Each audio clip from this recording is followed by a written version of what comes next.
del día de hoy. ¿Ok? Permítanme tantito. Voy a pasar lista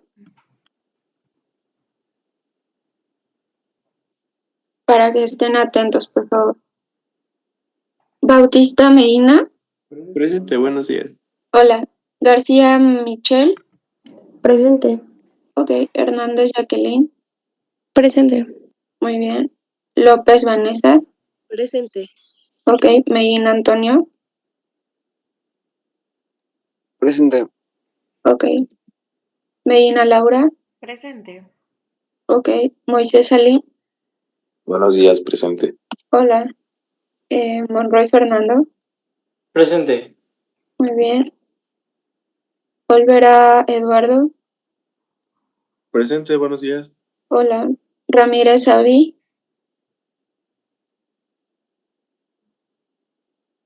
Rivera Eduardo.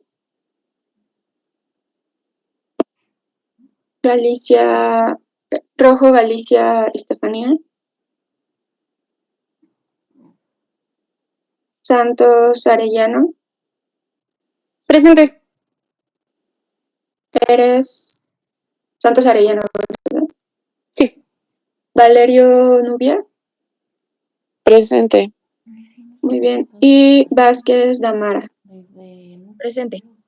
Ok. Muy bien, chicos. Entonces, teniendo en cuenta que las últimas sesiones hicimos una revisión y repaso de las alteraciones autosómicas dominantes, recesivas, y también estuvimos hablando de las enfermedades que son causadas no solamente por una carga genética importante, sino también por condiciones ambientales, ¿no? Estamos hablando de las alteraciones multifactoriales, ¿ok? Y vimos particularidades de cada una de estas alteraciones, ¿ok? Sin dejar atrás, sin olvidar que también hemos analizado aquellas alteraciones de tipo monogénico, ¿ok? Que coincidan o no con que se presenten como dominantes o recesivas, bueno, esa ya es otra característica, ¿ok? Que se desglosa a partir de las alteraciones monogénicas, ¿ok, chicos? Entonces, el día de hoy vamos a hacer una revisión de aquellas condiciones que salen o que son una excepción, por denominarlo así, de cómo hemos venido nosotros estudiando las alteraciones genéticas, ¿ok? ¿Por qué lo menciono de esta manera? Hemos hablado, por ejemplo, de características que decimos la condición más evidente, la condición más obvia de las alteraciones recesivas, por ejemplo, es que generen en la descendencia una probabilidad del 25% de que la descendencia presente la alteración, ¿no?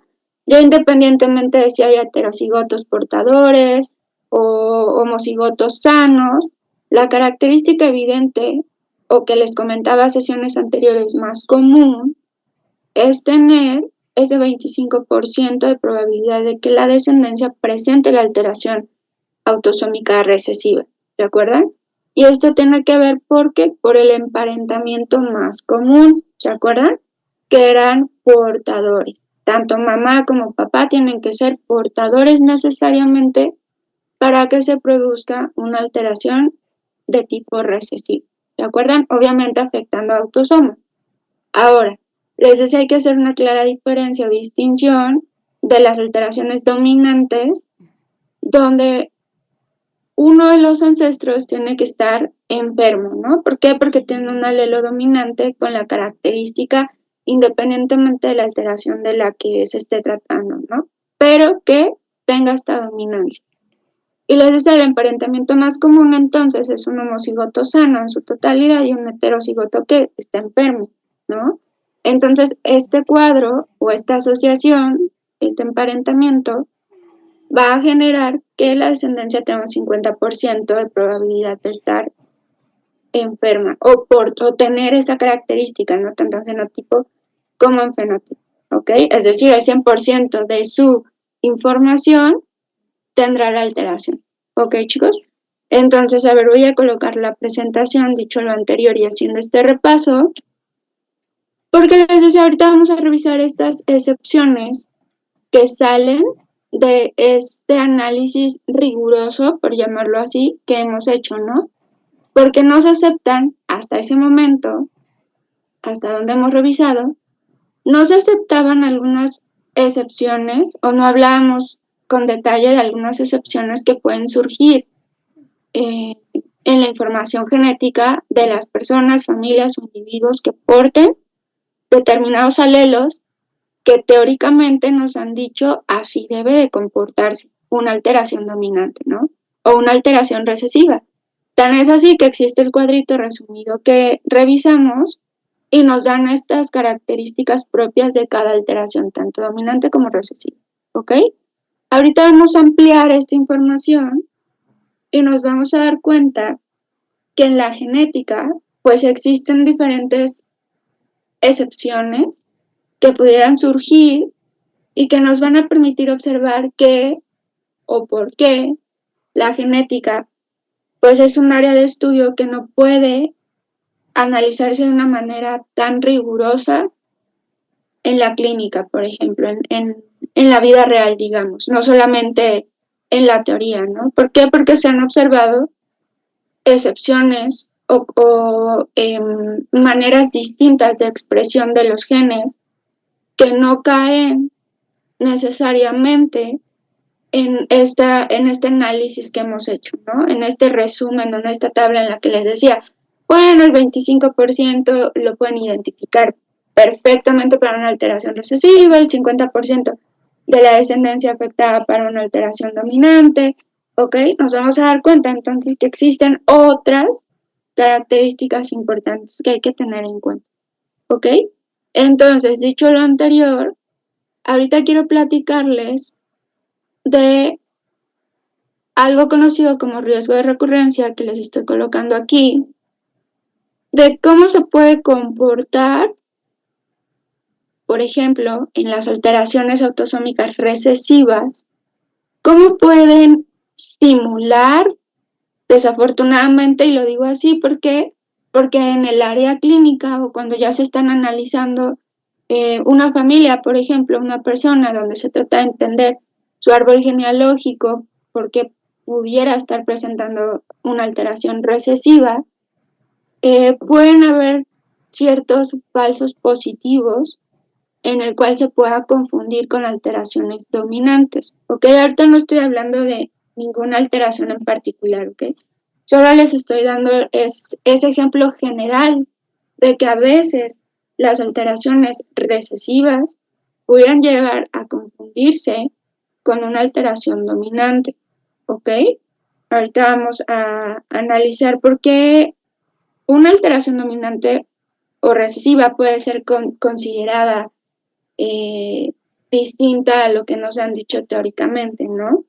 Entonces, partiendo de que, por ejemplo, tuviéramos una alteración recesiva, no sé, una drepanocitosis, y que nosotros ya sabemos que se comporta de esta manera. Sin embargo, cuando analizamos las características alélicas de una persona y se trata de interpretar muy independiente de la clínica cómo es esta carga genética, esta carga alélica, puede llegar a determinarse que se trata de una alteración con comportamiento cuasi dominante, dependiente de qué.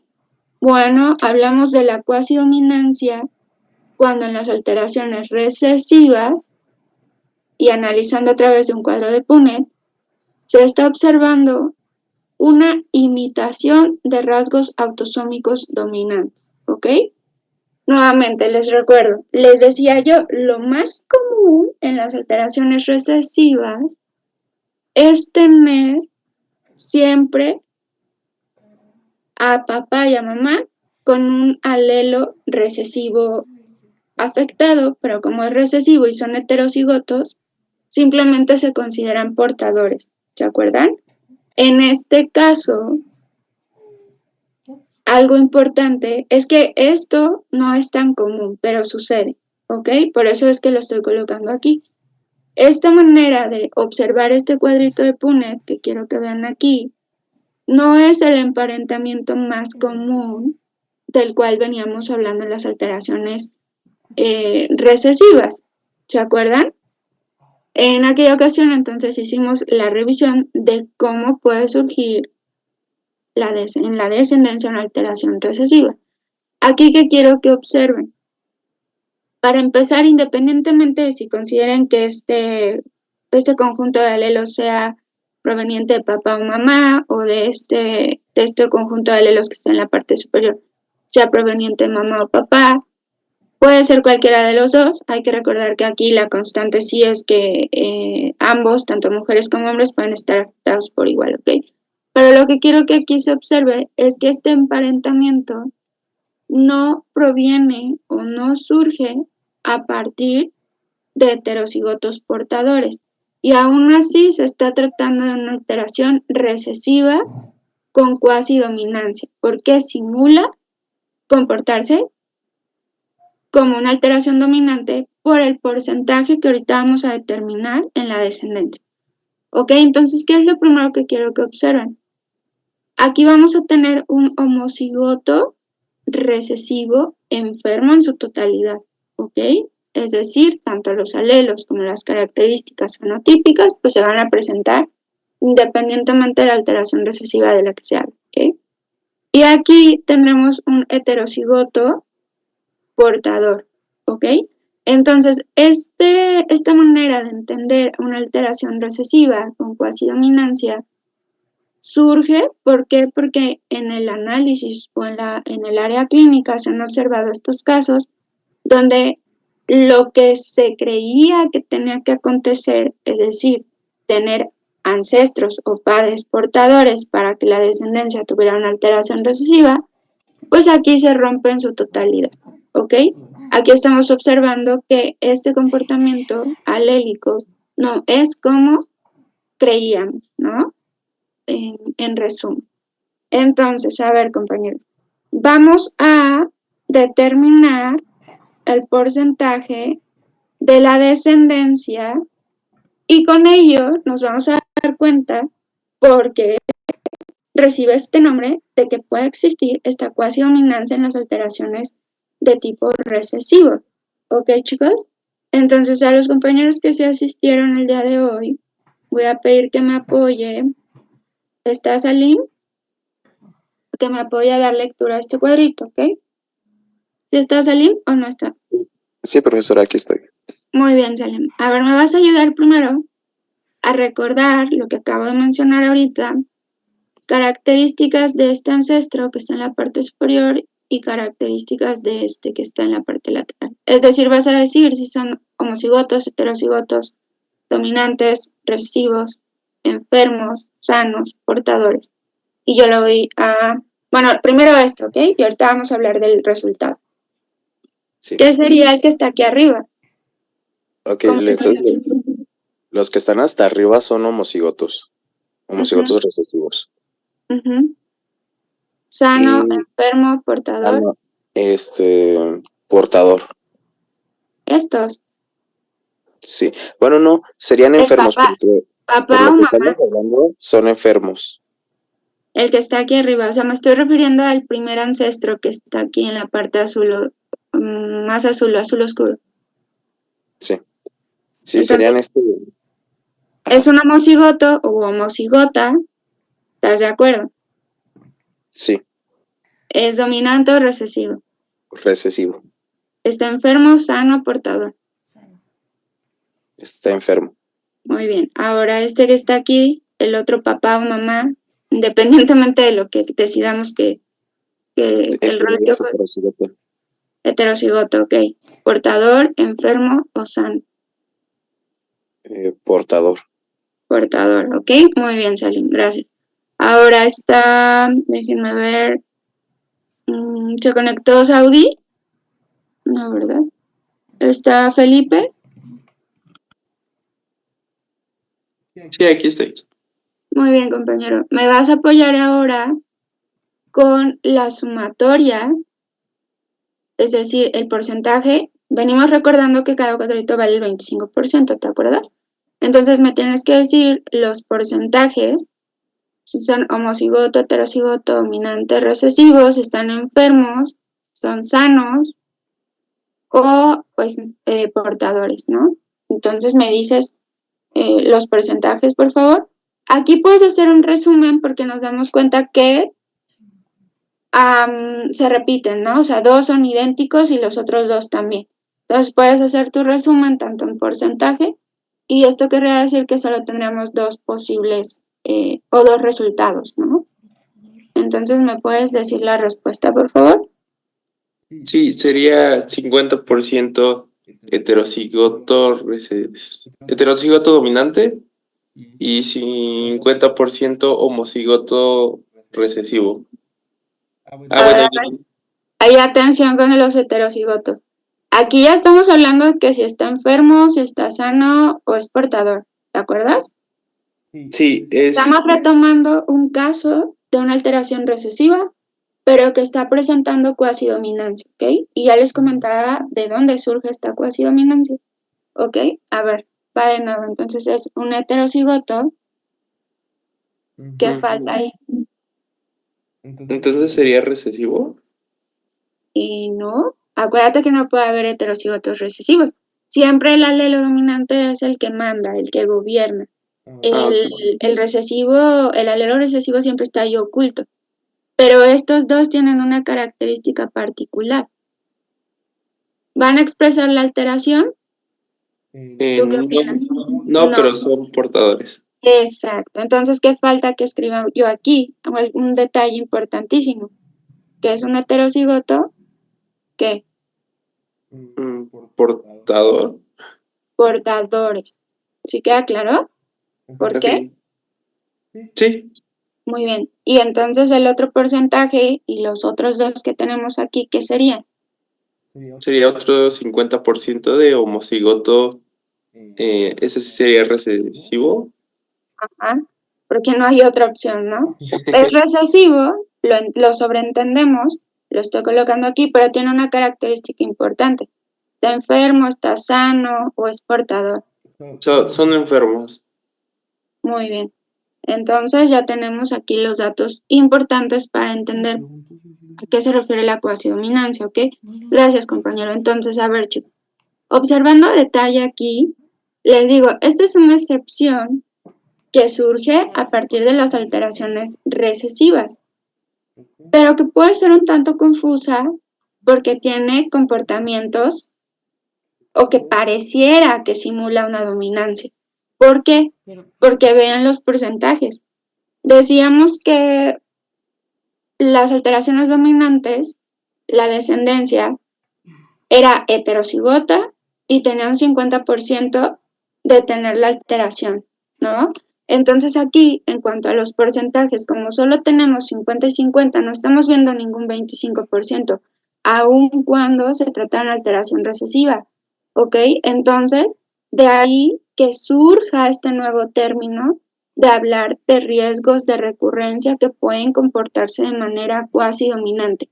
No es porque sea una alteración dominante, porque aquí en el cuadro no estamos viendo ningún alelo dominante afectado, ¿ok? Esto solamente tiene que ver por el porcentaje que se observa aquí de la descendencia que puede presentar o no un alelo recesivo, ¿no? Que esté afectado.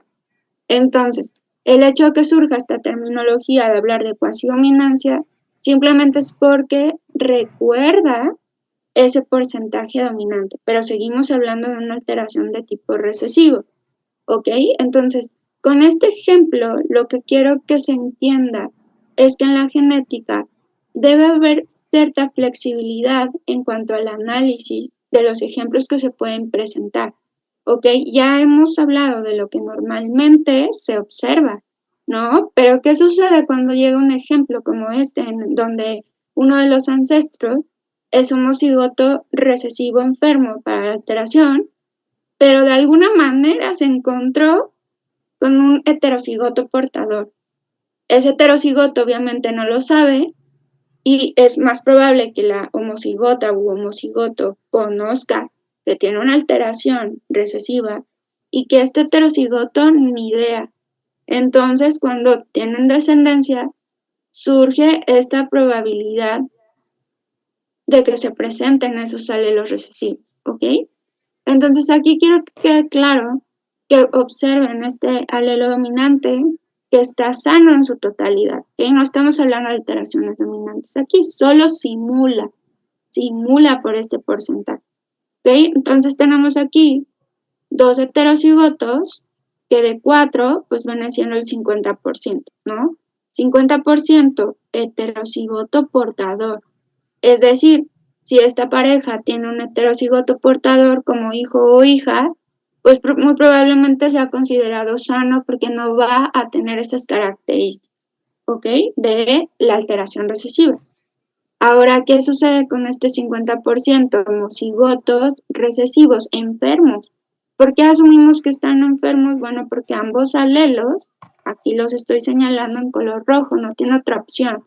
Y no puede ser dominante de ninguna manera, solo hay alelos recesivos aquí. ¿Ok? Entonces, forzosamente estamos tratando con 2 homocigotos recesivos, pero que están enfermos. ¿Ok? No pueden ser portadores. ¿Por qué? Porque para ser portadores tendrían que tener esta condición, es decir, tener un alelo dominante aquí y uno recesivo, lo cual no sucede. Tiene solamente 2 alelos recesivos y no le queda otra opción más que ser un homocigoto enfermo. ¿Ok? ¿Y por qué está enfermo? Bueno, porque le han segregado ambos alelos alterados. ¿Sí se entiende este cuadrito, chicos? ¿Sí se entiende esta lectura que le estamos dando y esta descripción, que es con nombre y apellido, casi todas las características que poseen estos resultados como consecuencia de una cuasidominancia que puede presentarse en una alteración recesiva? ¿Sí queda claro este ejemplo, chicos? ¿No hay duda? Lo que también quiero rescatar aquí es que estamos en esta sesión, el día de hoy, vamos a estar hablando de estas excepciones, ¿ok? Que surgen de aquello que nos han dicho, así se comporta estos alelos para esta alteración, ¿ok? Estamos hablando de estas posibles excepciones. Ya hicimos revisión de lo que es rígido, de lo que no cambia lo que se ha descrito, ¿ok?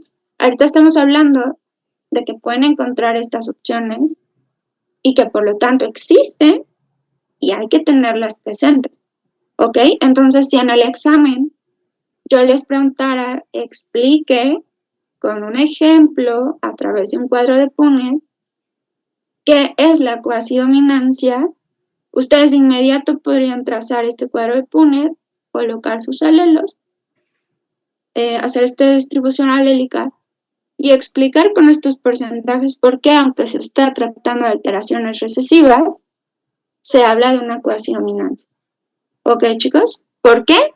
Simplemente se le dio ese nombre por estos porcentajes. Nada tiene que ver con que los alelos dominantes se expresen o estén enfermos o estén alterados. ¿Ok, chicos? Entonces, bien, vamos a hablar de otra característica que surge como excepción. Ya hablamos entonces aquí de la cuasidominancia. Vamos a hablar de lo que sucede cuando tenemos, por ejemplo, alelos dominantes y recesivos, que podemos tomar también aquí ese ejemplo. Tenemos alelos dominantes y recesivos y hay que tratarlo con cuidado, o sea, hay que analizarlo con detalle y cuidadosamente. Porque, ¿qué pasaría si yo les coloco este cuadro en el examen y les digo es una alteración recesiva? Y ustedes van a decir, pero aquí no se observa ese comportamiento del que la maestra nos dijo, padres portadores, sanos en fenotipo. Entonces, surgirían ahí muchísimas dudas y entonces estamos aterrizando aquí por qué existen o surgen estas cuasidominancias, ¿ok?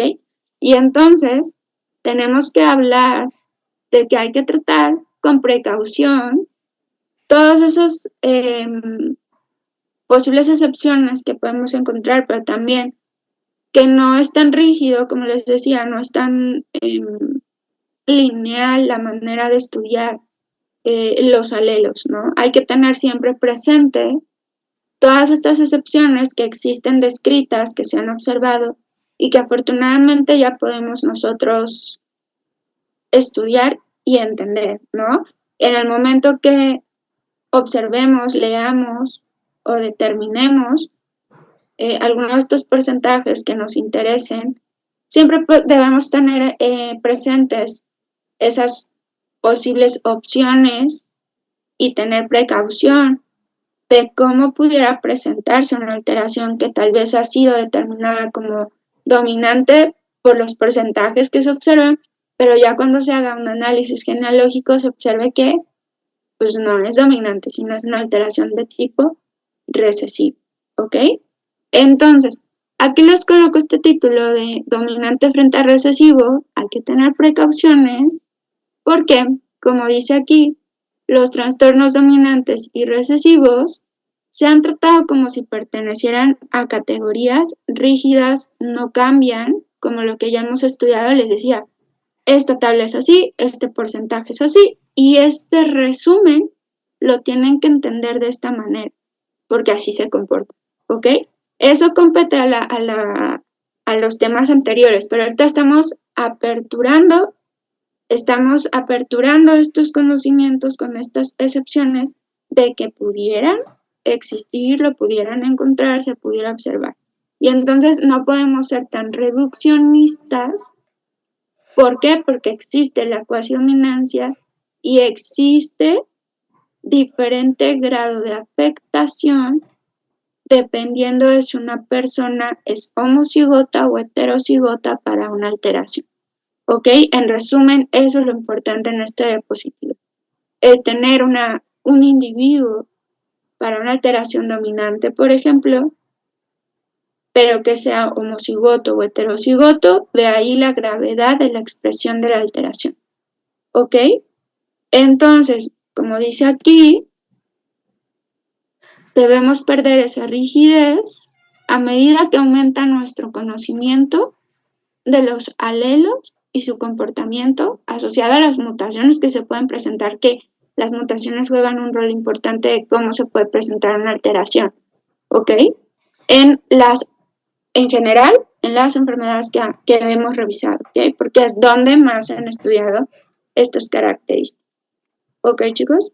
Entonces nos dicen aquí, la mayoría de las enfermedades consideradas dominantes en realidad son más graves en los homocigotos, como les decía previamente, que en los heterocigotos, ¿ok?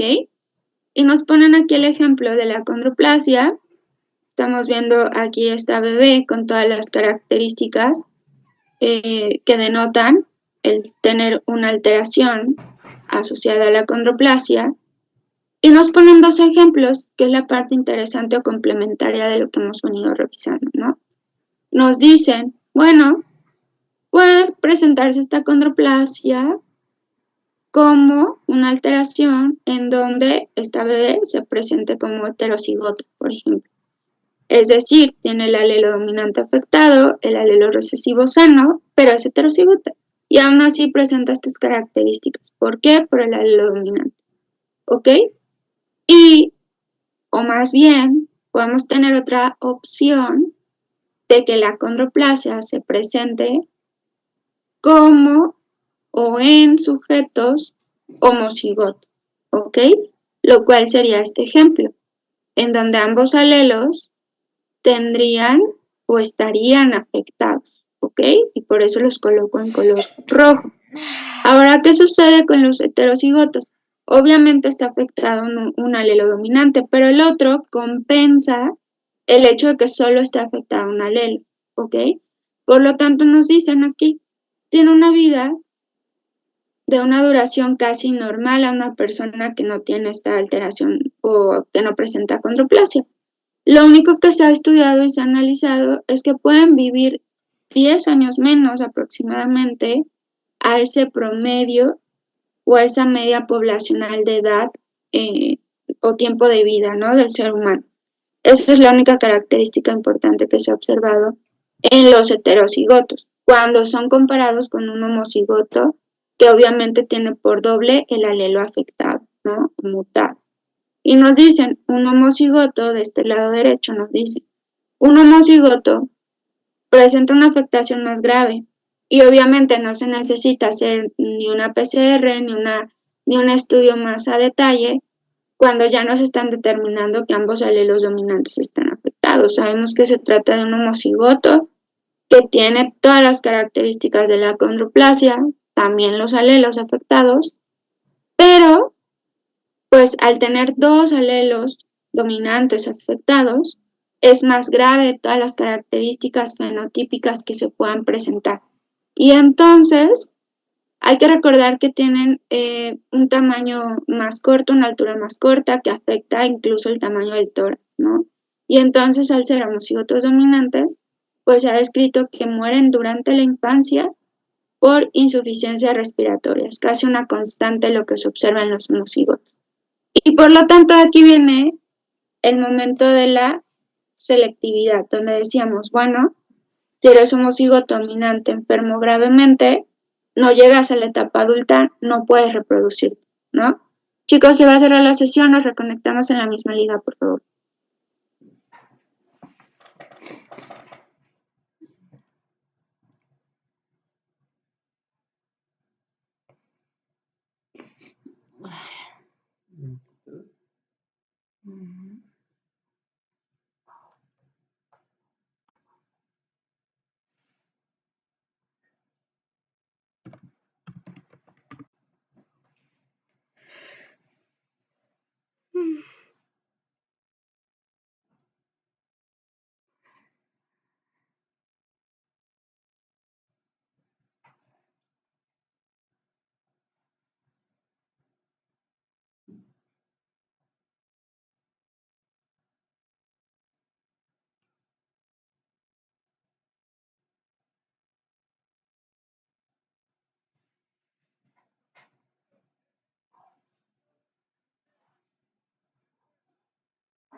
Bien, chicos, continuamos.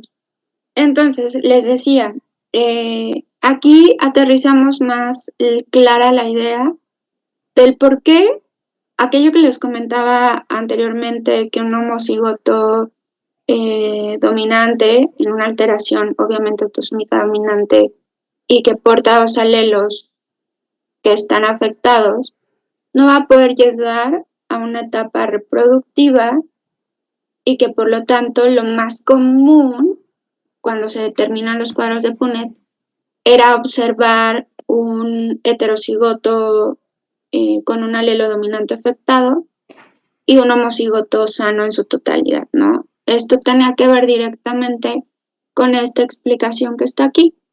Ya está la presentación compartida, ¿ok? Ya deberían de verla todos. Entonces, la explicación surge o nace de lo que observamos aquí. Nos dicen los homocigotos sí pueden, digamos, vivir ciertos años, pero es tan grave las características fenotípicas que es casi imposible que pueda reproducirse. ¿ok? Entonces, observando esto, nos damos cuenta, es decir, observando heterocigotos y homocigotos que pueden tener alelos dominantes afectados, debemos de tener siempre presente que aun cuando nosotros estudiamos con anterioridad el cuadro de Punnett, con esa asociación tanto de papá con mamá más común, del heterocigoto dominante y la homocigota o homocigoto recesivo sano, pues también pueden surgir esta excepción, ¿no? Estas características donde sí se logre o nazca un niño o niña que sea homocigoto dominante enfermo en su totalidad y que obviamente todas esas características fenotípicas que se van a ver, pues van a ser más evidentes y más graves, ¿no? Entonces, donde el tamaño incluso del bebé puede ser de menor talla, ¿ok? Y entonces hablaríamos de que esa insuficiencia respiratoria tiene que ver nuevamente por la dimensión del tórax y del tamaño que haya desarrollado el bebé o la bebé que tengan este componente alélico, ¿ok? Aquí lo que quiero también aclarar o recordar es que todas esas características dominantes, recesivas, y puliendo esta información, dejándolo más preciso, corresponden o se han dicho de esta manera para que podamos analizarlo y entenderlo, pero se está refiriendo a que se están haciendo pues esta mención hacia los rasgos, ¿ok? Es decir, tenemos rasgos dominantes, rasgos recesivos, como lo hemos repasado, pero que los genes obviamente van a estar alterados o surgen por diferente tipo de mutación. Pero son los rasgos los que se comportan ya sea como dominante o recesivo, ¿ok? Entonces, continuando con este ejemplo, chicos, y tomando nuevamente la acondroplasia, porque es donde se ha estudiado y se han observando estas características, quiero que observen la siguiente diapositiva, ¿ok? Aquí les estoy poniendo en la parte superior 3 fracciones con su extremo amino y carboxilo terminal de la proteína del receptor de los fibroblastos número 3, ¿ok? ¿Se acuerdan que es es el receptor de los fibroblastos número 3, el que está afectado en la acondroplasia? ¿Se acuerdan? Entonces, ¿qué quiero que observen aquí? Tenemos 3 tipos de características fenotípicas que se pueden generar por una mutación o por mutaciones en este mismo receptor, pero en diferente fracción de la proteína, ¿ok? Y como consecuencia, vamos a tener 3 posibles fenotipos que afectan a este receptor y que obviamente uno es más grave que el otro, ¿ok? ¿A qué me refiero? Miren, cuando hablamos de este receptor, del FGFR3, que en aquel momento les decía, solamente les dije, puede tener tantas mutaciones y va a estar generando acondroplasia, ¿no? Pero ahorita puliendo esta característica asociada a este receptor, nos vamos a dar cuenta que dependiendo del área o el dominio que se vea afectado en esta proteína, va a ser la consecuencia o el tipo de gravedad que provoca, ¿ok? Entonces aquí solo coloco, les decía, el extremo N terminal, carboxilo terminal, y les coloco aquí este fragmento que lo pueden encontrar como SP, pero es simplemente el dominio funcional SP, ¿ok? Vamos a tener aquí en medio el dominio que es tipo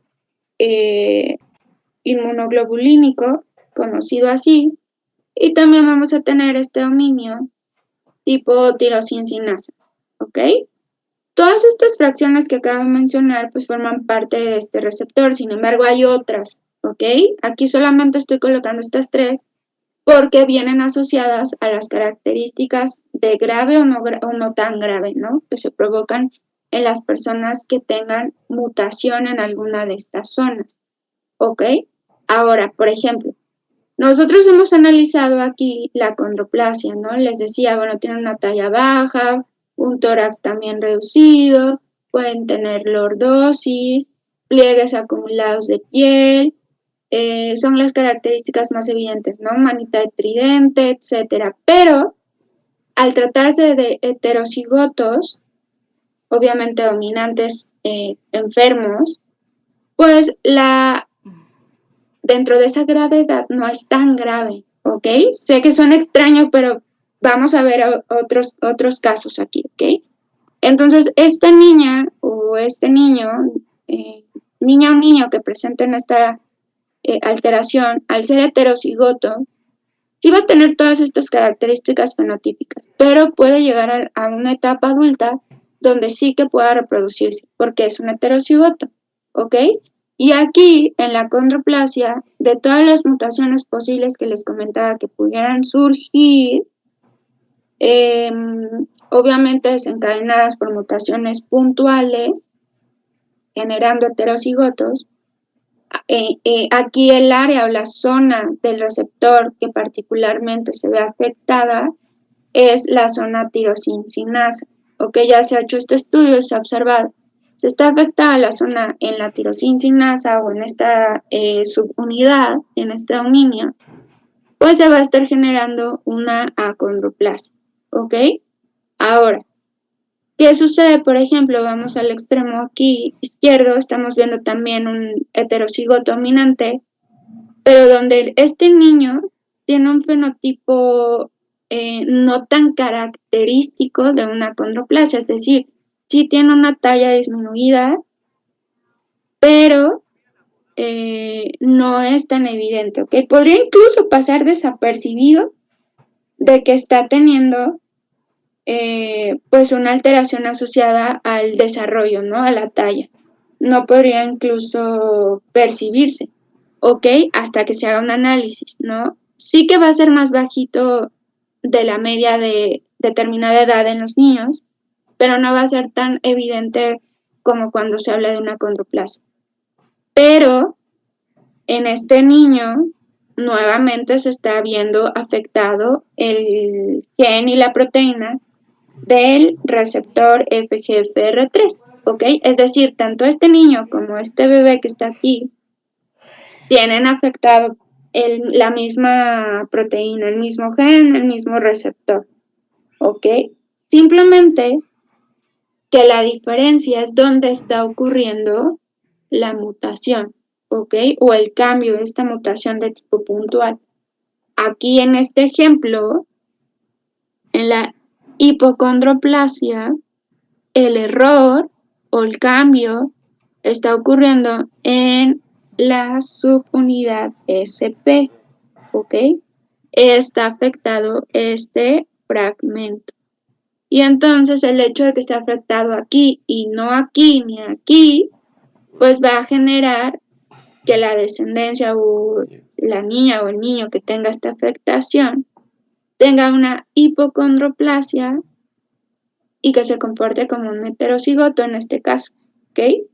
Entonces, si nos damos cuenta, muy independiente de que pudieran tener de diferencia de edad 1 o 2 años, este niño y esta niña, fenotípicamente, es decir, viendo el fenotipo, sí se nota que este niño pues tiene una tendencia fenotípica más cercana a características de una persona que no tiene acondroplasia, ¿ok? Ahora, ¿qué sucede cuando la mutación puntual o el error dentro de la información genética ocurre en el dominio de tipo inmunoglobulínico? ¿Qué sucede aquí? Pues quiero que vean que se está generando una displasia tanatofórica, ¿ok? Que es este ejemplo que vemos aquí, donde todas las características fenotípicas se presentan con mayor gravedad, o agresividad, por decirlo así. Si nos damos cuenta, pues tiene un tórax más estrecho, las extremidades son aún más cortas de lo que podemos observar tanto en la condroplasia o en la hipocondroplasia. Y por eso, debido a que esta es la subunidad inmunoglobulínica la que está alterada, la alteración que se genera recibe otro nombre, aun cuando los tres comparten pues estas modificaciones dentro del mismo receptor. Pero si se dan cuenta, como este receptor tiene función importante o presencia importante en huesos, en cartílago, pues todas las afectaciones en general que se presentan tienen que ver con la talla o el desarrollo de hueso, cartílago en estos individuos. ¿Ok? Ahora, esta displasia tanatofórica actúa de manera selectiva por completo. ¿Por qué? Porque se ha descrito como la principal displasia esquelética que presenta mortalidad, ¿no? Es decir, esta imagen es de un bebé que al nacer, o sea, logra nacer, pero por la gravedad de las características no puede vivir demasiado tiempo, ¿no? Entonces, actúa de manera selectiva al tratarse de un componente alélico homocigoto. Si se dan cuenta, aquí nos describen la subunidad afectada, la alteración generada y el componente alélico. De ellos tres, es el único que tiene un componente homocigoto dominante, es decir, ambos alelos tienen la alteración. ¿Ok, chicos? ¿Y cuál es el objetivo de hacer este análisis? Bueno, ampliar estas observaciones de lo que hemos venido analizando en la condroplasia, por ejemplo, esta alteración de tipo dominante, donde nos decían, bueno, el receptor FGFR3 se afecta y ya, se produce la condroplasia, ¿no? Por una mutación de tipo puntual. Ahorita estamos siendo más específicos en que puede haber diferentes zonas de la proteína que hayan tenido desafortunadamente una modificación y que la descendencia incluso o las personas que tengan una alteración en determinado sitio de esta proteína, pues puedan generar distinto grado de gravedad como consecuencia de una mutación en el mismo receptor. ¿Ok, chicos? Entonces hay que tener en cuenta este dato porque puede incluso, siendo más precisos, observar un niño que no tenga tan evidentes esas características de acondroplasia, pero aún así una sospecha, ¿no? Entonces de inmediato podríamos pensar en una afectación en este dominio funcional de la proteína. ¿Ok, chicos? Entonces, continuando, debemos tener en cuenta que una enfermedad puede segregarse de manera dominante en algunos casos o de manera recesiva en otros. ¿Ok? En determinado momento también, cuando hicimos esta clasificación de alteraciones monogénicas, hablábamos, por ejemplo, de que la condroplasia, el síndrome de Marfan, el síndrome de Apert, tienen un comportamiento dominante. Pero ya nos daremos cuenta que hay descripciones en donde los pueden determinar como no necesariamente dominantes. ¿Ok? Y eso es también una excepción que quiero que tengan en cuenta. ¿Ok? Que esa rigidez poco a poco se va perdiendo, ¿no? Debemos tener esta apertura de posibles casos donde no se comporte como lo hemos venido estudiando, ¿no? Y entonces nos dicen aquí, cuidado porque estas alteraciones, aunque nos describan como dominantes, puedes encontrarte ejemplos donde se presenten de manera recesiva. Esa excepción. Entonces, ¿de qué va a depender? Pues de la naturaleza de la mutación. Y es lo que les comentaba. Las mutaciones, hablando de manera general, pueden permitir o pueden desencadenar o pueden modificar el hecho de que se presente como alteración dominante o alteración recesiva, porque pues por si analizamos más a detalle el componente proteínico que esté alterado, ¿no? Que ya es la proteína la que cumple la función, Y viendo todas estas subunidades que puede tener una proteína, bueno, ¿dónde está ocurriendo este error? ¿Ok? Ahora, nos dicen aquí, aunque la distinción entre enfermedad dominante y recesiva no es rígida, pero tenemos esa tablita de resumen, ¿se acuerdan? Que de mucha ayuda es. No estoy diciendo que hay que descartarla, ¿ok? Aquí atención. No estoy diciendo que hay que descartarla o que no sea válida, ¿ok? Simplemente aquí estamos agregando datos importantes para no olvidar que esa tablita puede tener otras opciones. ¿Ok, chicos? Entonces, nos dicen aquí la distinción entre enfermedad dominante y recesiva no es rígida, tenlo en cuenta, y un alelo de enfermedad dominante producirá enfermedad en un heterocigoto y no así un alelo de enfermedad recesiva, ¿no? Eso hay que tenerlo en cuenta. Obviamente que un alelo de una enfermedad dominante, estamos hablando de una letra mayúscula, debe producir una alteración necesariamente en un heterocigoto porque no hay otra opción, ¿ok? Pero un alelo recesivo no podrá hacer esto si es un heterocigoto, ¿están de acuerdo? Simplemente pueden existir pues características como lo veíamos en la drepanocitosis, donde los heterocigotos no se conocen como portadores de ese alelo, pero cuando se someten a algún tipo de estrés, donde el oxígeno o la altura jueguen un rol importante, pueden llegar a presentar problemas en este momento, ¿no? Mientras tengan una altura a nivel del mar, por ejemplo, donde no estén en una montaña, pues no van a presentar ninguna característica y van a vivir toda su vida ignorando que portan un alelo afectado, ¿no? Entonces, a eso se refiere cuando nos dicen, y no así un alelo de enfermedad recesiva, ¿ok? Esa es una característica importante. Lo que sí es que se ha determinado que muchas veces en los heterocigotos, cuando se empieza a estudiar una familia que presenta una alteración recesiva y, por ejemplo, se descubren heterocigotos en esa familia, que obviamente son sanos en fenotipo, pero portadores, y se cuantifica determinada proteína de manera bioquímica, lo que sí se ha determinado entonces es que pueden presentar una fracción o una cantidad menor de esa proteína. Es una característica particular para determinar si se trata de un heterocigoto portador. ¿Por qué? Por el número o la cantidad de proteína que produce. ¿Ok? Ahorita no estoy poniendo un ejemplo de una proteína, pero sí lo hablo de manera general porque esto se ha determinado, ¿no? Decíamos, bueno, un portador se pasa o se nota que es sano, ¿no? Es considerado sano.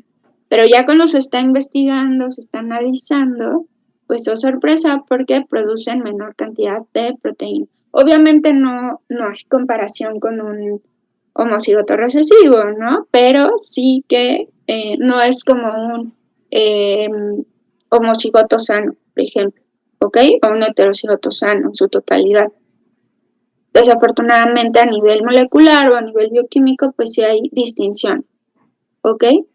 Ahora, nuevamente aquí nos dicen, debemos tener en cuenta que una enfermedad puede heredarse de manera autosómica dominante en algunos casos y de manera autosómica recesiva en otros, ¿ok? Entonces hay que tener aquí atención, hay que tener en cuenta, hay que tener presente que esto pudiera suceder. ¿Por qué lo menciono? Si ustedes van y, por ejemplo, buscan acondroplasia, síndrome de Marfan, puede que encuentren en la literatura, en este caso, se presentó como una alteración recesiva, ¿no? Puede, es un ejemplo, ¿ok? Es un ejemplo. Entonces, les comento, estamos ampliando esos conocimientos para tener en cuenta que puede suceder. Y no quedarse con la idea de que es que la maestra me dijo que esto era forzosamente dominante. Bueno, las tablas de descripción para comprender las alteraciones dominantes y recesivas, ahí está el resumen. Pero estamos viendo que puede haber variantes, ¿no? Puede haber estas excepciones. Entonces, el ejemplo perfecto de una alteración que sí se comporta de manera dominante en unos casos y recesiva en otros, y nos vamos a dar cuenta que tiene que ver con la mutación que esté presente. Es decir, pareciera que las mutaciones son las que están regulando cómo se presente una alteración, si como dominante o como recesiva. Entonces, el ejemplo perfecto aquí tiene que ver con la deficiencia de la hormona de crecimiento, ¿ok? Nos dicen, esta deficiencia se genera en el gen que codifica para esta hormona y que está ubicado en el cromosoma 17 y lo vamos a encontrar de manera resumida por sus siglas en inglés como IGHD, ¿ok? Entonces nos dicen aquí, la deficiencia de esta hormona que se ve generada de manera o en una alteración recesiva está causada por mutaciones de tipo finalizador del marco de lectura en donde no se sintetiza un producto proteínico maduro, ¿ok? Pero estamos hablando de ese comportamiento de que se presente como una alteración recesiva, ¿ok? Entonces nos dicen aquí, los heterocigotos producen la mitad de la cantidad normal de la hormona cuando se trata de los recesivos. ¿Por qué? Hay que recordar, el heterocigoto tiene un alelo dominante y un alelo recesivo, en este caso que sería portador, ¿no? Y por eso es que están produciendo la mitad de la cantidad normal de esta hormona, ¿ok? Y los homocigotos, aquí atención, seguimos hablando de recesivos, pues no producen nada de la hormona de crecimiento. ¿Cuál va a ser grave dentro de este ejemplo de recesividad? Pues obviamente los homocigotos, ¿no? Todavía el heterocigoto está produciendo un poquito de esta hormona, pero el homocigoto de plano nada. ¿Ok? ¿Por qué? Porque tiene que ver con que estamos tratando en un ejemplo donde el recesivo o el alelo recesivo es el que está afectado, ¿ok? Pero ¿qué sucede, por ejemplo, cuando se presenta de manera dominante o con características dominantes? Dice, la deficiencia de la hormona de crecimiento dominante presenta mutaciones del sitio de empalme, ¿ok? Del corte y del empalme. Se elimina el tercer exón del gen y como resultado se tendrá una producción muy reducida de la hormona de crecimiento aislada. ¿Ok? Nuevamente aquí, pues no va a haber ausencia total, a menos que se tratara de un homocigoto dominante, pero ya sabemos que esto es menos probable por pura selectividad natural. Y bueno, aquí teníamos un heterocigoto dominante, ¿no? Donde, aunque tiene menor producción de la hormona de crecimiento, pues está produciendo cierta cantidad, ¿no? Y ya con eso, pues no es tan grave. ¿Ok, chicos? Entonces, este es un ejemplo de la deficiencia de la hormona de crecimiento asociada al gen IGHD y en el cromosoma 17, donde sí que se ha estudiado el hecho de que se comporte como dominante o recesivo. Y están estos ejemplos, ¿ok? Entonces hay que tenerlo presente. ¿Ok, chicos? Ahora, vamos a hablar de esos factores que pueden afectar la expresión de los genes que provocan o que causan una enfermedad. Ok, chicos, vamos a hablar que hay diferentes factores que dependen de la edad, dependen de la penetrancia, depende de la presencia de dos tipos celulares diferentes en una línea germinal. Por ejemplo, ok, nos vamos a dar cuenta que hay otros ejemplos de otras excepciones que pueden presentar. Ok, entonces nos dicen, la mayoría de las enfermedades genéticas varían en el grado de expresión. Puede ser, como les decía, suena extraño, pero dentro de la genética podemos hablar de algo grave y algo más grave, ¿no? Como veíamos en el caso de la proteína del receptor de los fibroblastos, ¿no? De la FGFR3. ¿Ok? Entonces nos dicen, la mayoría de las enfermedades genéticas varían en el grado de expresión. ¿Ok? Y a veces una persona tiene un genotipo causante de enfermedad que nunca se manifiesta en el fenotipo. Es decir, podríamos asumir que se trata de un portador, ¿ok? Pero hay que recordar que los portadores se están haciendo referencia a que son heterocigotos con ese alelo recesivo afectado, es decir, mutado, pero es portador, no está enfermo, ¿no? Sin embargo, ¿qué sucedería en un heterocigoto donde el alelo dominante es el que está afectado y nosotros podemos asumir que necesariamente se va a expresar la alteración? Y nos damos cuenta que al hacer un estudio, al armar un árbol genealógico, pues esa persona que tiene el alelo dominante, que en teoría debería de estar enfermo, no lo está o no lo expresa, ¿no? A esto se refiere este pequeño párrafo, ¿ok? A eso se refiere, a que, por ejemplo, tener ese genotipo causante de enfermedad, pero que no se expresa en el fenotipo, ¿ok? Y nos dice, a veces se expresan enfermedades genéticas sin antecedentes familiares previos. Eso también, ¿no? Es la parte contraria a este párrafo. Aquí tienes el componente genético, pero no lo expresas. Y aquí nunca se ha presentado ese componente genético y lo expresas, ¿ok? Ahorita vamos a ver ejemplos a qué se refiere, ¿no? Y dentro de estos factores que afectan la expresión de los genes que causan enfermedades o alteraciones, vamos a hablar de lo que es una mutación nueva, ¿ok? Aquí las mutaciones nuevas obviamente hacen honor al nombre, no han estado presentes en ninguno de los ancestros con anterioridad. Haciendo estudios moleculares, haciendo estudios genealógicos, no se observa la presencia de alelos afectados, ¿ok? Y nos dicen entonces, una mutación de novo o nueva se genera cuando, si un niño nace con una enfermedad genética que no ha aparecido previamente en la familia. Les digo, se hacen estudios genéticos, o sea, se evalúan los árboles genealógicos, se evalúan los parientes más cercanos, y resulta que, por ejemplo, nace un bebé o una bebé con acondroplasia, se analiza el componente genético de los ancestros, de los abuelos y así sucesivamente, y nadie tuvo acondroplasia. ¿Cómo se explica o cómo se trata de entender? Bueno, que se está llevando a cabo una mutación de novo, una mutación nueva, ¿ok? Y esto entonces permite comprender por qué en algunos casos realmente, sin tratarse de una alteración recesiva ni de portadores, cómo puede en una familia surgir una alteración con este componente genético y que nadie antes lo haya tenido, ¿no? Realmente, o sea, no confundirlo y que no sea un mal diagnóstico de que tal vez sea una alteración autosómica recesiva y que ¿se acuerdan que las alteraciones autosómicas recesivas saltan generaciones? Bueno, hay que tener mucho cuidado con ello y ver que realmente no se esté confundiendo con una alteración recesiva, que puede ser lo más común. ¿Por qué? Por este salto generacional. Pero se acuerdan que cuando llegaba una generación donde se presentaba un hijo con una alteración recesiva, pues había más de 2 afectados, ¿no? Aquí nada que ver, o sea, no tiene que ver con este salto generacional.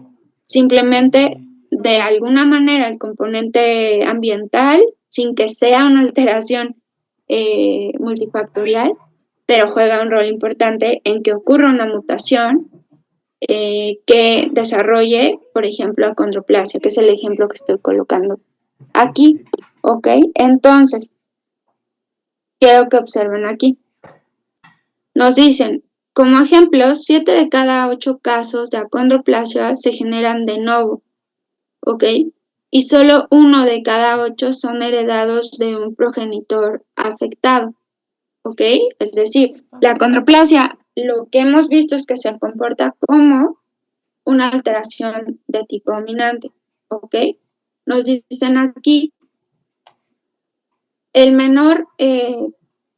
menor probabilidad o el menor número de personas que presentan acondroplasia y que están obviamente enfermos, pues vean, es 1 de 8. La mayoría se presentan como casos de novo, que no han estado previamente, no hay que confundirlo con esa saltitud generacional, sino simplemente hay un componente que puede generar que la acondroplasia esté presente en una familia de 0, ¿no? Es decir, de nuevo. Nos dicen aquí, esto significa que el gen transmitido por uno de los progenitores sufrió una alteración en la secuencia de ADN. que provoca una mutación de un alelo normal a un alelo causante de enfermedad. Es la manera en la que se trata de explicar, ¿no? En realidad nos dicen, bueno, pues si no hay un componente familiar, es decir, no hay segregación de este alelo de una generación a otra, ya se analizó, no hay un alelo oculto, también ya se analizó. Lo más probable para explicarlo es que simplemente ocurrió una mutación desafortunada dentro de la información genética y que causó pues el inicio de esta alteración de nodo. ¿Ok? Algo que quiero que recuerden o que tengan en cuenta, todas las mutaciones que surgieron y que están presentes ahora fueron una mutación de novo en algún momento. ¿Ok? ¿Por qué? ¿Cómo le llamaríamos a esas mutaciones que surgen por primera vez y luego ya se preservan o se mantienen? Surgen de nuevo, surgen de cero, ¿ok? Por una u otra razón. Simplemente se ve afectada la secuencia de la información genética, surgen y ahora se mantienen desafortunadamente, es decir, se preservan o se conservan, ¿ok? Y nos dicen aquí, los alelos en este locus, en las otras células embrionarias del progenitor, seguirán siendo normales, ¿ok? Es decir, solo ocurrió por una única ocasión, en alguno de los ancestros, en el momento de la concepción. Obviamente estamos hablando de que el ancestro, mamá o papá, pues no lo va a tener porque surgió por una única ocasión, ¿ok? Pero al tener un hijo ya con acondroplasia y el alelo afectado, ahí sí que puede mantenerse en una familia, por ejemplo, ¿no?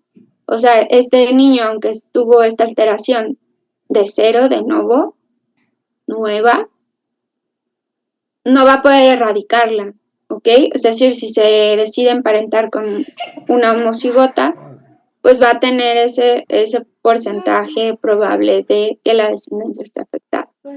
¿Ok, chicos? Ahora, hablar de mosaicismo, que es otro de los factores que pueden modificar la manera de cómo se expresa una alteración.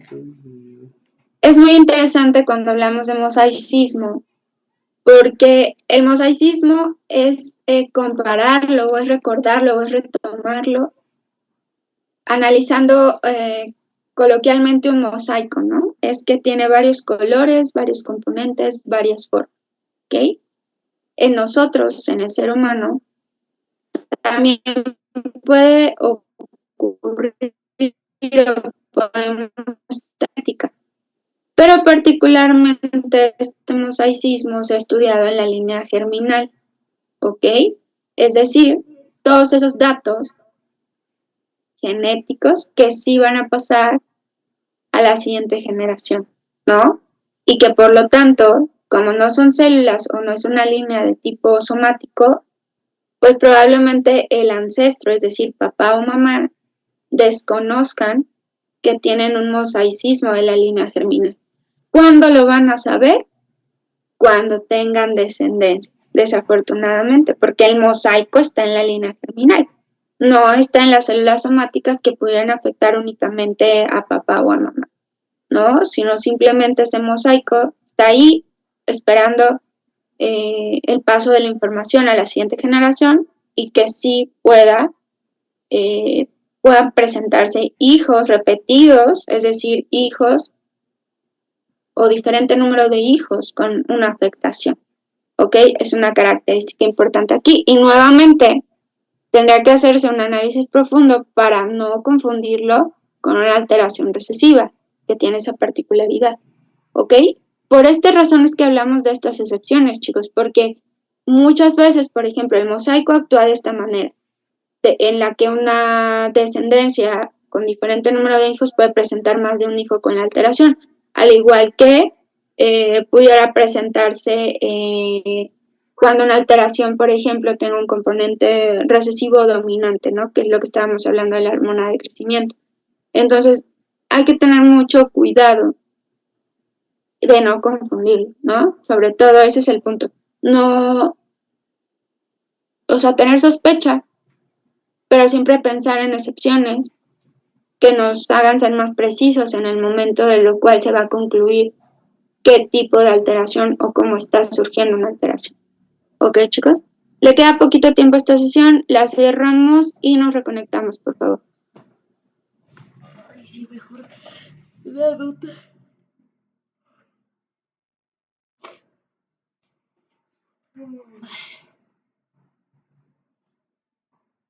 La pelitos.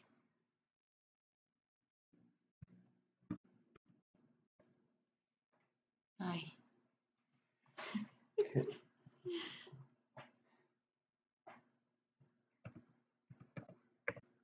Ahora.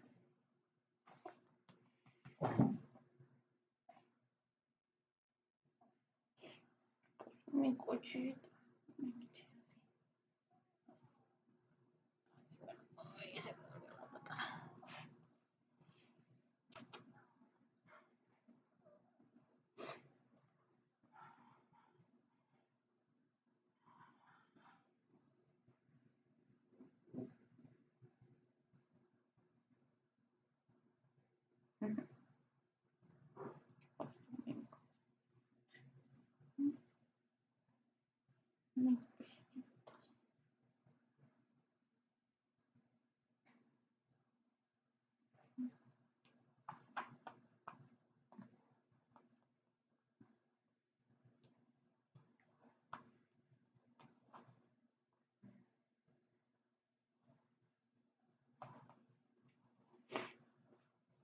Ay, no se conecta rápido a la luz.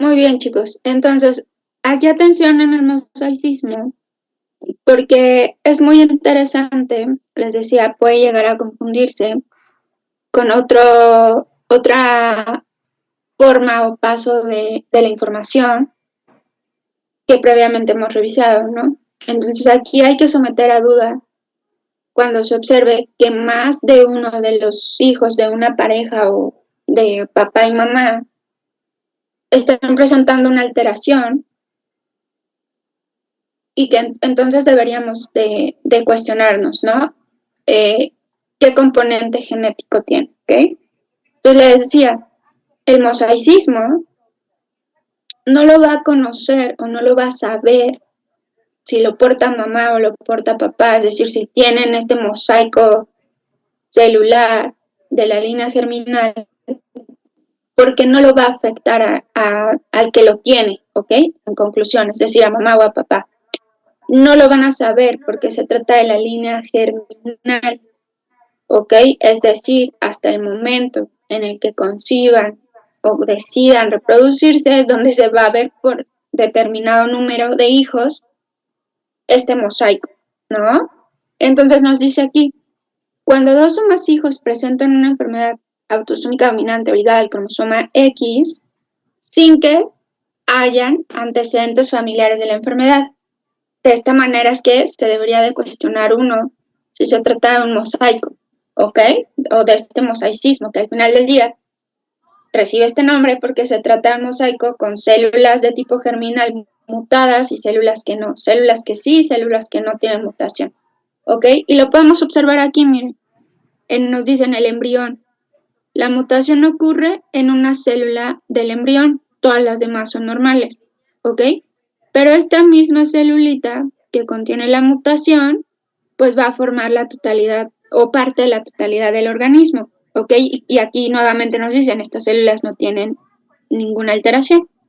¿Qué pasa cuando ya se tiene la totalidad de las células que van a formar un organismo? Bueno, pues vean, tenemos células sanas, o sea, células normales sin mutación, y aquellas células que tuvieron pues esta mutación o este cambio, ¿no? Y entonces el mosaico de lo que nos dicen aquí está ocurriendo prácticamente o se está generando prácticamente en la totalidad del sujeto o del bebé o del niño o niña, ¿ok?